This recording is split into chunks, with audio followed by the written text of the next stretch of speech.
Started.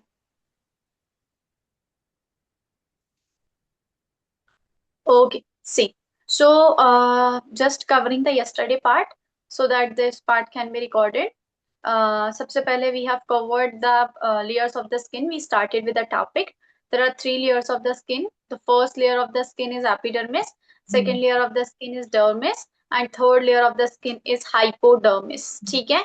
So here we have started with the first layer of the skin, and directly we have just learned about it. So the first layer of epidermis we are starting. Epidermis के five types होते हैं. So basically the five types of epidermis, then dermis, then hypodermis. तो epidermis के five types, उसके बाद dermis और hypodermis सब मिला के 7 होते हैं. और इन 7 को अगर हम स्टडी करते हैं तो सबसे पहले हम एपिडर्मिस के पार्ट्स कवर अप करते हैं. तो स्टार्टिंग विद द एपिडर्मिस, तो उसका फर्स्ट पार्ट हम पढ़ते हैं, दैट इज स्ट्रेटम बेसल. ठीक है, STRATUM स्ट्रेटम, BASALE बेसल. तो स्ट्रेटम बेसल हमारा डीपेस्ट लेयर होता है एपिडर्मिस का. ठीक है. और नॉर्मली अगर मैं आपको बोलूं कि स्ट्रेटम बेसल पे मीन्स क्या क्या होते हैं, सबसे पहले स्ट्रेटम बेसल पे कैरेटिनोसाइट्स प्रेजेंटेड होते हैं. कैरेटिनोसाइट्स क्या होते हैं? कैरेटिनोसाइट्स हमारे स्किन के मेन सेल्स होते हैं. और कैरेटिनोसाइट्स का काम क्या होता है? ये प्रोटीन प्रोड्यूस करते हैं. कौन सा प्रोटीन प्रोड्यूस करते हैं? केराटिन प्रोड्यूस करते हैं. और केरेटिनोसाइट्स का मेन काम होता है कि प्रोटीन प्रोड्यूस करना. कौन सा प्रोटीन प्रोड्यूस करना? केराटिन. ठीक है. केराटिन क्या करता है? आपकी स्किन को प्रोटेक्ट करता है. ठीक है, एक चीज क्लियर हो गई. तो हमने पढ़ लिया भाई केरेटिनोसाइट्स. केरेटिनोसाइट्स मेन स्किन सेल्स होते हैं. इनका काम होता है केराटिन प्रोड्यूस करना. केराटिन क्या करता है? आपकी स्किन को प्रोटेक्ट करता है. ठीक है. अभी हमने केराटिन को थोड़ा सा डीप में पढ़ा हुआ था कि केराटिन हमारा हेयर्स में, स्किन्स में और नील्स में पाया जाता है. एंड केराटिन वाटरप्रूफ प्रोटीन होता है जो कि हमारे सेल्स के लिए बहुत नीडेड होता है. ठीक है. सेकेंड हम पढ़ते हैं, उसको हम बोलते हैं मेलेनोसाइट्स. मेलेनोसाइट्स हमारे होते हैं पिगमेंट सेल्स. और मेलेनोसाइट्स का फंक्शन होता है कि मेलेनोसाइट्स क्या प्रोड्यूस करते हैं? मेलेनिन. हमने थोड़ा सा मेलेनिन के बारे में डीप में पढ़ा था कि भाई मेलेनिन क्या करते हैं. मेलेनिन हमारा क्या करता है? मेलेनिन को हमने बहुत डीप में पढ़ा था. UV rays.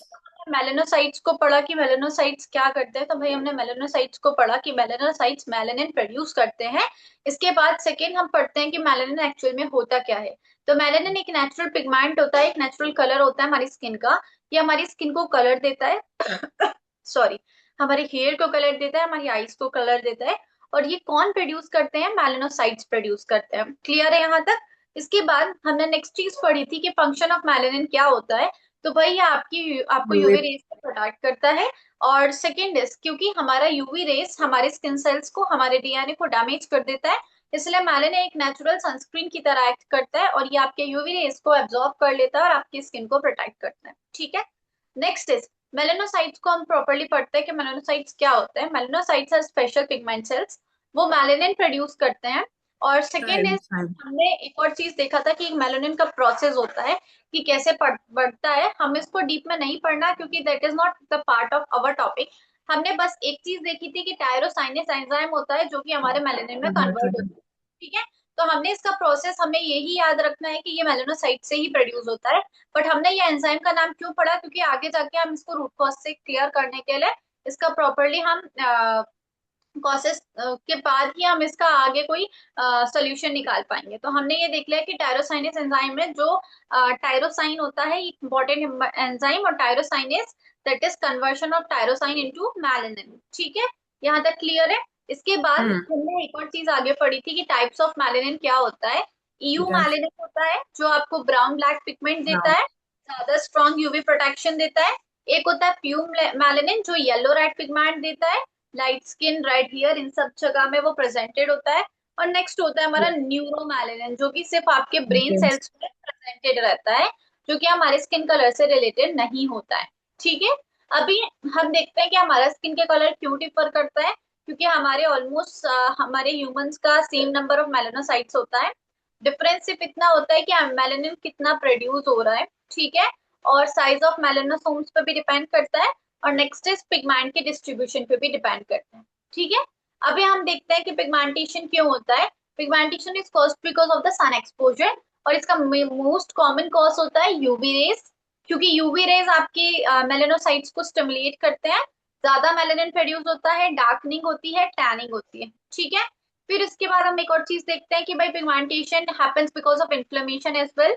हमने कल पढ़ा था कि एक्ने, पिंपल, इंज्यूरी, रैशेस, ये सारी चीजें होती हैं, that is means because of the inflammation. और ये इन्फ्लेमेशन क्यों होता है? क्योंकि आपकी बॉडी जब किसी भी तरीके की चोट लगती है, एक्ने हुआ, पिंपल हुआ, तो इसके बाद इंजरी हुआ, इसके बाद उस जगह पर काला पड़ जाता है, क्योंकि बॉडी वहां हम्म। पे रिस्पॉन्ड करती है, रिएक्ट करती है, और बॉडी अंदर से इसको प्रोटेक्ट करने के लिए मेलानिन प्रोड्यूस करना स्टार्ट कर देती है। तो वो हम्म। निशान बन के रह जाता है। इसको हम बोलते हैं post inflammatory hyper pigmentation, that is PIH, ठीक है। That is because of inflammation under the body. Inflammation के बारे में मैंने आपको बताया था, इन्फ्लेमेशन क्या होता है। Inflammation is how body is responding to something, किसी भी चीज के लिए बॉडी का रिएक्शन, मे बी वो स्वेलिंग के फॉर्म में होगा, मे बी वो एक्ने के फॉर्म में होगा, मे बी वो आपका सॉरी रेडनेस के फॉर्म में होगा। तो ये सारी चीजें आपकी इन्फ्लेमेशन के अंडर आती हैं, ठीक है। थर्ड हमने पढ़ा था hormonal चेंजेस कैसे मेलानोसाइट्स को इफेक्ट करते हैं। भाई हार्मोन से हमारा मेलानोसाइट स्टिमुलेट होता है।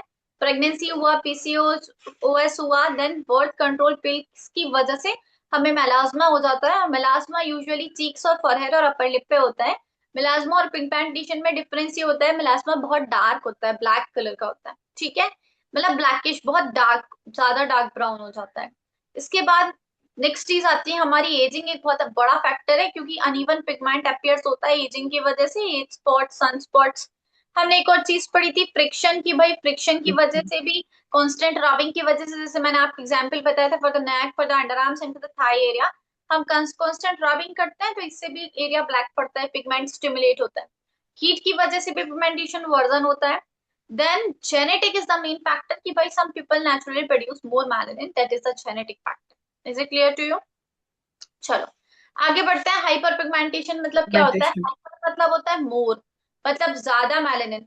तो स्किन पे ज्यादा डार्क पैचेस हो जाते हैं, अनइवन टोन हो जाता है। और इसका एग्जाम्पल पता है? मेलाज्मा, एक्ने मार्क्स की वजह से, सनस्पॉट्स की वजह से ये हाइपर पिगमेंटेशन होता है, ठीक है। हाइपोपिगमेंटेशन क्या होता है?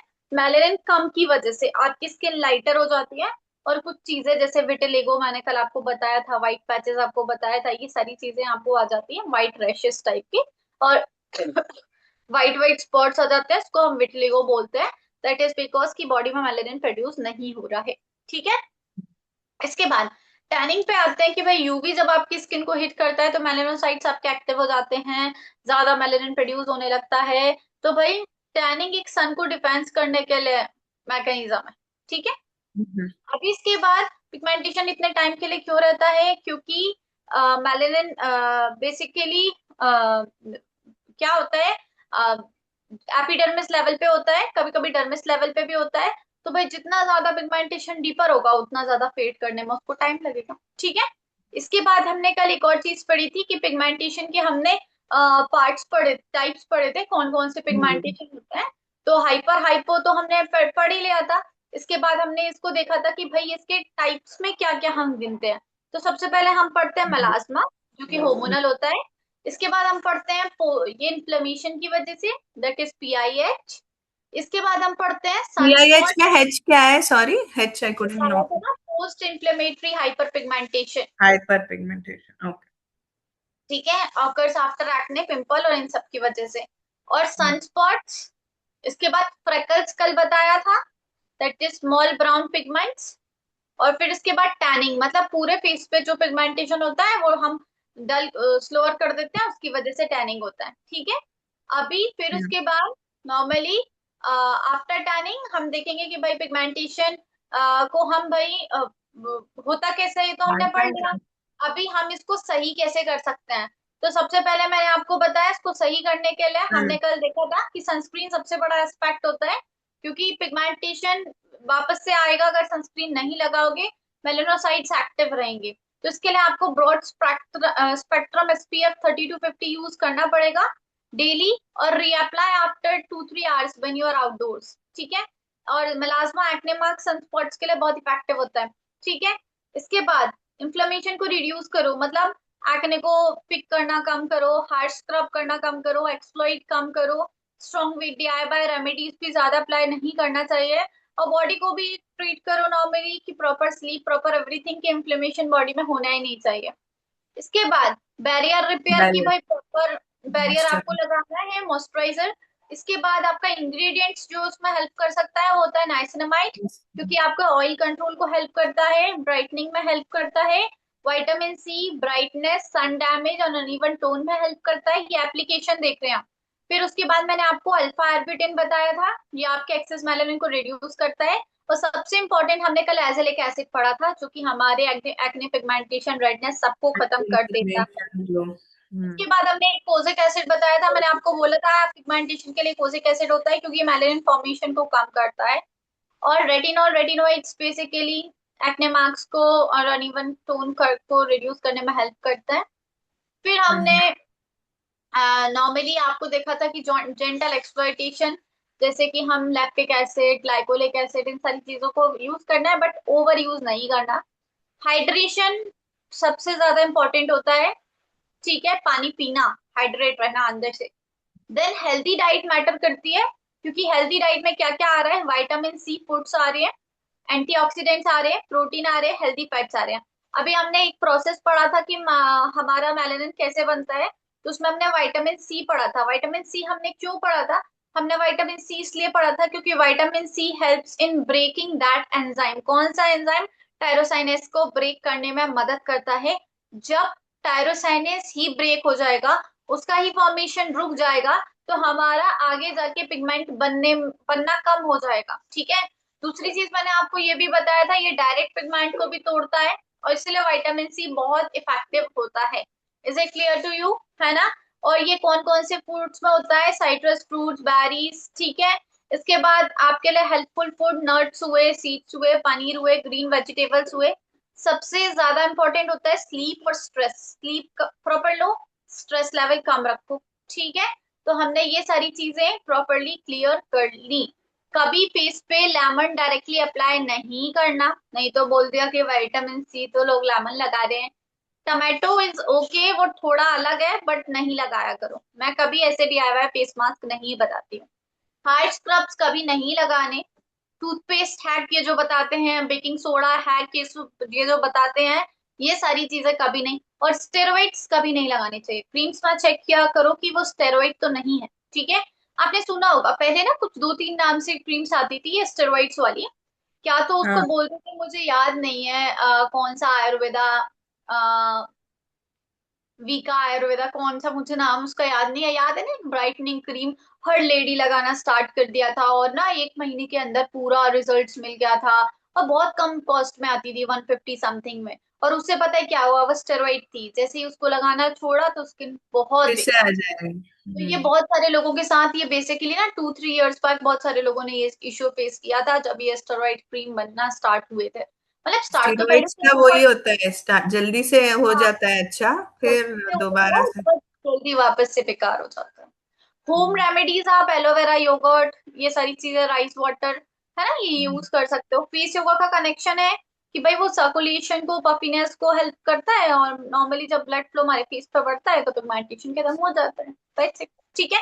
अभी हमारा कल वाला पार्ट हो गया। अभी इसके बाद अगर मैं आपको बोलूं कि हमें आगे क्या पढ़ना है, तो भाई इसके बाद आगे हम पढ़ेंगे हमारा सेकेंड लेयर ऑफ द, ठीक है, sorry, second layer of epidermis. अभी इसको आराम से स्लोएस्ट फॉर्म में पढ़ते हैं। सेकेंड लेयर ऑफ एपिडर्मिस होता है stratum spinosum, STRATUM, stratum. Second word अकेला चेंज होगा, स्ट्रेटम सबका सेम रहेगा, ठीक है। हम्म. Spinosum, SPINOSUM, spinosum, SPINOSUM, stratum, spine. Spino, ठीक है। चलो, स्ट्रेटम स्पाइनोसम हमारा सेकेंड लेयर ऑफ स्किन है। इसको हम्म. हम बेसिकली ये कहाँ पे लोकेटेड है, हमारे बेसल के ऊपर, बेसल नीचे है। Epidermis okay. जो है, ये बेसल है, हम्म. देखो, ये हाँ. एपिडर्मिस है, ये बेसल है। अभी ऊपर आए, कौन आ गया, स्पाइनोसम आ गया, ठीक है। चलो अभी हम इसको थोड़ा सा डीप में पढ़ते हैं। अभी हमें सिर्फ यही पढ़ना है ना कि एक्चुअल में इधर पे क्या क्या लोकेटेड होता है। तो सबसे पहले ना, यहाँ पर डेस्मोसोम्स होते हैं।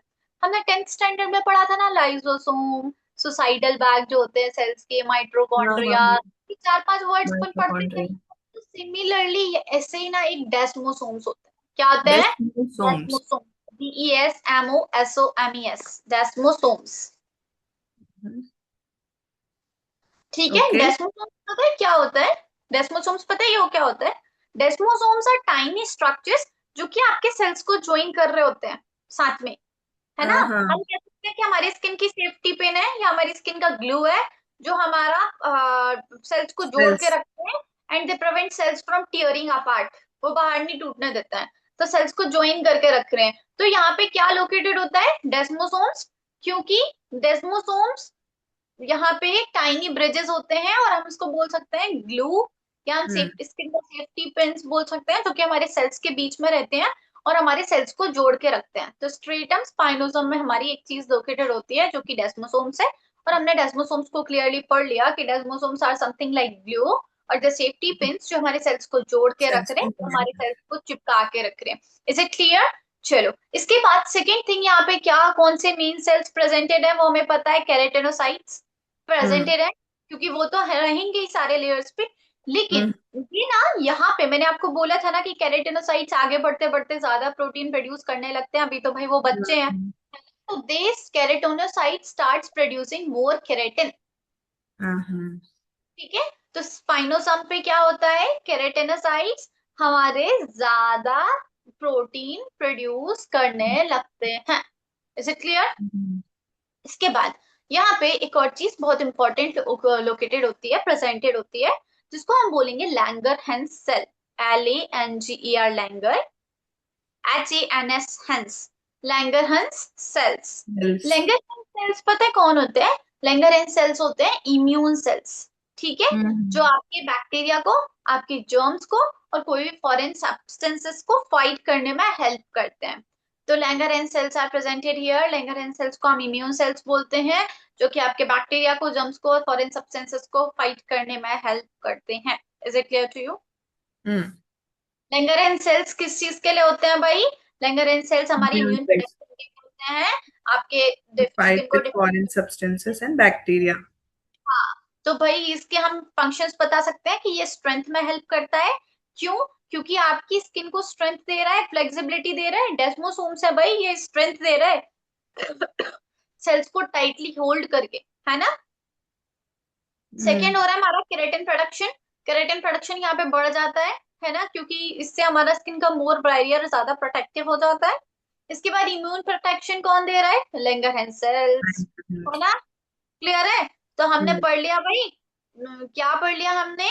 नॉर्मली हमने सेकेंड लेयर पढ़ लिया, स्ट्रेटम स्पाइनोसम, Second उसके तीन kind चीजें of पढ़ी, डेस्मोसोम्स और लैंगरहैंस सेल्स, और एक और चीज पढ़ी कि केराटिनोसाइट ज्यादा केराटिन प्रोड्यूस करने लगते हैं। देखो, जो केराटिनोसाइट्स होते हैं ना स्पाइनोसम में, जो वेसल में सेल्स बने होते हैं ना, केराटिनोसाइट्स जो सेल्स बने होते हैं, वो ऊपर आ जाते हैं स्पाइनोसम में। यहाँ थोड़ा पे वो बट। थोड़े स्ट्रॉन्गर हो जाते हैं और ज्यादा प्रोटीन प्रोड्यूस करने। क्लियर है? पूरी तरह क्लियर है? चलो, तो भाई ये आपका नॉर्मली हमने सेकेंड लेयर Second. पढ़ लिया, जो कि है आपकी stratum spinosa. Third layer of the epidermis पे आते हैं, that is stratum granulosa. STRATUM GRANULOSUM, stratum granulosa. ठीक है, फर्स्ट लेयर LUS में LUS L LOSUM, granu LOSUM. Okay. Losum, stratum granu. Granulosum. ठीक है, हमने फर्स्ट लेयर को इतना डीप क्यों पढ़ा था? क्योंकि भाई उसमें ऐसी चीजें थी, जैसे मेलानिन था उसमें, पिगमेंटेशन था, वो चीजें हमें समझनी थी, इसलिए हमने उसको हम्म इतना डीप में लिया। इसको हम नहीं ले रहे क्योंकि हमने डेस्मोसोम्स पढ़ लिया था, लैंगरहैंस भी पढ़ लिया, केराटिनोसाइट्स हम ऑलरेडी पढ़ चुके हैं। ठीक है, तो third layer of the epidermis से आपका स्ट्रेटम ग्रेन्युलोसा। इसको हम ग्रेन्युलर लेयर भी बोलते हैं, GRANULAR, क्या भी बोलते हैं? ग्रेन्युलर लेयर भी बोलते Granular हैं। layer. ठीक है, और हम्म इसको हम ग्रेन्युलोसम क्यों बोलते हैं? बेसिकली क्योंकि ये ग्रेन्युलर ग्रेन्युलर लेयर है, और यहाँ पे माना जाता है कि कुछ ग्रेन्यूल्स टाइप के प्रेजेंटेड होते हैं, छोटे दैट इज छोटे नॉट, दाने। हाँ, अपार्ट। ठीक है, चलो अभी हम पढ़ते हैं कि भाई यहाँ पे क्या हो रहा होता है। अभी केराटिनोसाइट्स तो हर जगह है, उसके बारे में देखते हैं कि उनको क्या हुआ। भाई, जो केराटिनोसाइट्स थे, मेन स्किन सेल्स थे, वो यहाँ पे आके फ्लैटर होने लगते हैं। ठीक है, क्या होने लगते हैं? Platter. फ्लैटर। लेकिन वो केराटिन से भरे हुए हैं, फिल विथ केराटिन। है ना। इसके बाद वो डाइंग होने लगते हैं, स्टार्ट डाइंग ग्रेजुअली, धीरे धीरे मरने लगते हैं।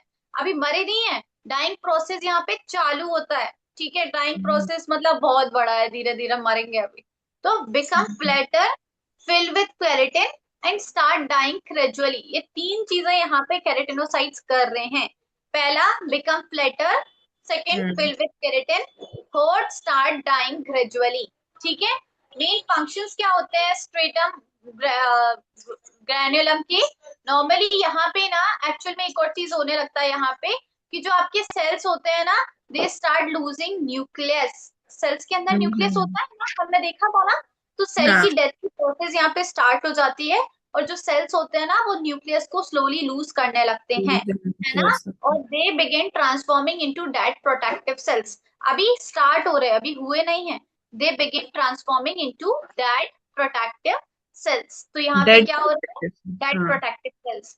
यहाँ पे क्या हो रहा है, सेल्स हमारा न्यूक्लियस खो रहा है, और जैसे ही वो न्यूक्लियस खो रहा है they begin transforming into dead dead protective sales.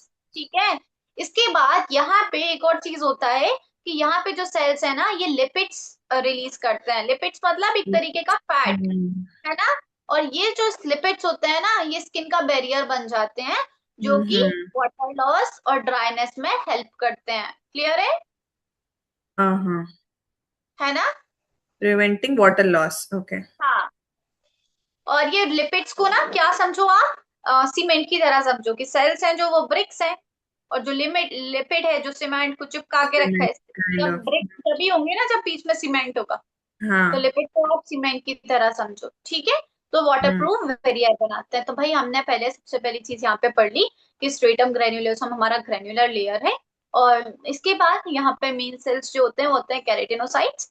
और sorry, keratinocyte starts becoming flatter, keratinocyte starts getting filled with keratin, और इसके बाद keratinocyte starts dying gradually। ठीक है, इसके बाद ये यहाँ पे केराटिन होता है, ये आपकी स्किन को स्ट्रॉन्ग बनाता है, प्रोटेक्टिव बनाता है, वाटर प्रूफ बनाता है। पहली चीज हमने देखी, यहाँ पे एक लिपिड्स होते हैं, जो आपकी स्किन लिपिड, यहाँ के जो सेल्स होते हैं वो लिपिड्स रिलीज करना चालू कर देते हैं, वो स्किन का बैरियर बनाते हैं, इससे वाटर लॉस और ड्राइनेस प्रिवेंट होता है। इसके बाद थर्ड होता है सेल की डेथ प्रोसेस स्टार्ट हो जाती है, सेल स्लोली अपना न्यूक्लियस खोना चालू कर देते हैं, and they begin transforming into dead protective cells. Is it clear to you, है ना, पूरी तरह क्लियर है। तो हमने भाई अभी केराटिनोसाइट्स को देखा, सेल में बेचारे पैदा हुए थे, स्पाइनोसाइम में वो स्ट्रेंथन हो गए थे, थोड़ा सा केराटिन भर गया था, ग्रेन्युलोसम में वो भी केराटिन आते आते से मरे। भर गए हैं, वाटर प्रूफ भी हो गए हैं, और मरने लगे हैं, डाइंग प्रोसेस स्टार्ट हो गई है। ठीक है, यहाँ पे वाटर प्रूफ भी हो गए हैं, ठीक है। अभी इसके बाद हम आगे बढ़ते हैं। नॉर्मली ये बहुत हेल्दी वेरियर बना के रखना पड़ता है, तो हमें पता है, ठीक है, ये हम ऑलरेडी जानते हैं। इसके बाद हम नेक्स्ट लेयर पे आते हैं, दैट इज फोर्थ लेयर, ये और भी ज्यादा इजी है। इसको हम बोलते हैं stratum lucidum, STRATUM, stratum lucidum, LUCIDUM, lucidum. भाई ये आपकी लेयर बहुत इजी लेयर है, इसको हम बोलते हैं स्ट्रेटम ल्यूसिडम। ये कहाँ पे पता है आपको, ये लेयर सिर्फ ओनली प्रेजेंटेड कहाँ पे होती है, कहाँ पे फाउंड की जाती है। This layer is only presented in palms and soles, सिर्फ गद्दे पे और सोल्स में, पंजों में नीचे की तरफ पाई जाती है। इसको हम थिक स्किन बोलते हैं। ये आपकी मोस्ट बॉडी स्किन में प्रेजेंटेड नहीं होती है ना। देखो अभी इसका स्ट्रक्चर बताती हूँ मैं आपको। ये यहाँ पे डेड फ्लैटेंड केराटिनोसाइट्स होते हैं, मतलब अभी पहले केराटिनोसाइट्स क्या कर रहे थे, मरना चालू हो रहे थे, लेकिन यहाँ पे भाई वो मर गए, डेड फ्लैटेंड, फ्लैटर हो रहे थे, अभी पूरी तरह फ्लैटेंड हो गए हैं, और वो केराटिनोसाइट्स इस लेयर को थिक बना के रखे हैं, हार्ड बना के रखे हैं। यहाँ के जो सेल्स होते हैं ये न्यूक्लियस के बिना होते हैं, विदाउट न्यूक्लियस।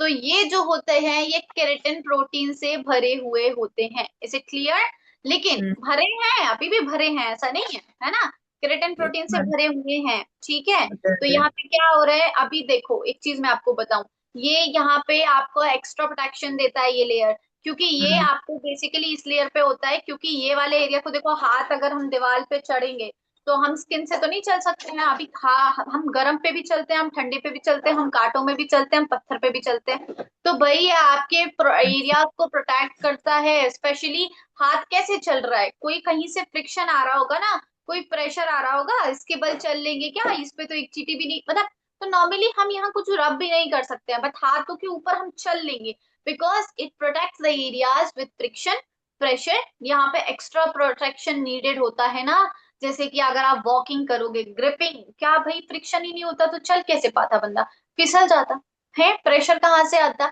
तो भाई ये इसीलिए एक्स्ट्रा प्रोटेक्ट देता है, इसीलिए ये हार्ड लेयर होता है, ठीक है।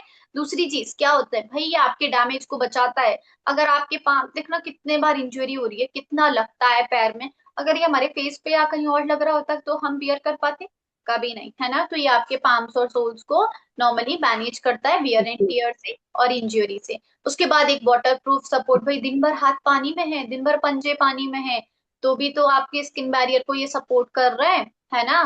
दूसरी चीज, यहाँ पे ना एक इम्पॉर्टेंट सब्सटेंस होता है, इसको हम बोलते हैं एलिडिन। क्या बोलते हैं? एलिडिन, ELEI Yen. Uh-huh. DIN, एलिडिन। Okay. एलिडिन एक इंटरमीडिएट फॉर्म होता है केराटिन का, काय का, Intermediate form of keratin. ठीक है। और ये क्या करता है, ये आपके लेयर को ट्रांसपेरेंट दिखाता है, makes layer look transparent, Mm-hmm. ठीक है। Okay. तो क्या हो रहा है भाई, अभी हम देखते हैं कि भाई हमने क्या क्या पढ़ा। ये सिर्फ 500 सोल्स पे होता है, ये हमारे फेस पे प्रेजेंटेड नहीं होता है, मोस्ट बॉडी पार्ट्स पे नहीं होता है। और क्यों? क्योंकि यहाँ पे ज्यादा फ्रिक्शन नीडेड है, ज्यादा हार्ड है, फिर ये एलिडिन है, इसकी वजह से ये लेयर हमारी ट्रांसपेरेंट होती है, थोड़ी सी हार्ड होती है, ये एक अलग तरीके का केराटिन होता है। क्लियर है? ठीक है। अभी ठीक केरेटिनोसाइड को ठीक। देखें, अभी यहाँ क्या हो गया भाई, बाय द टाइम सेल्स जब तक ल्यूसीडम पहुंचते हैं वो मर चुके होते हैं, वो फ्लैटेंड होते हैं, फुल ऑफ केराटिन होते हैं। अभी वो आगे जाके नेक्स्ट लेयर पे मूव कर जाते हैं, ठीक है। और वो नेक्स्ट लेयर हम पढ़ेंगे कल, ठीक है। तो हाँ। ये थिक स्किन पे होते हैं सिर्फ ल्यूसिडम। तो अभी हमने कौन कौन से लेयर पढ़ लिए? सबसे पहले हमने पढ़ा था स्ट्रेटम बेसिल, सेकेंड हमने Item. पढ़ा था स्ट्रेटम स्पाइनोसम, थर्ड हमने पढ़ा स्ट्रेटम ग्रेन्युलोसम, और फोर्थ हमने पढ़ा स्ट्रेटम ल्यूसिडम। अभी हम आउटर मोस्ट लेयर कल पढ़ेंगे, ठीक है। और उसके बाद कल हम डर्मिस पढ़ेंगे। डर्मिस जितना फर्स्ट हमने बेसिल पढ़ा था ना, उससे भी बहुत बहुत बहुत ज्यादा इंटरेस्टिंग है। डर्मिस को कवर करने में एटलीस्ट हमें 2 डेज लगेंगे, ठीक है।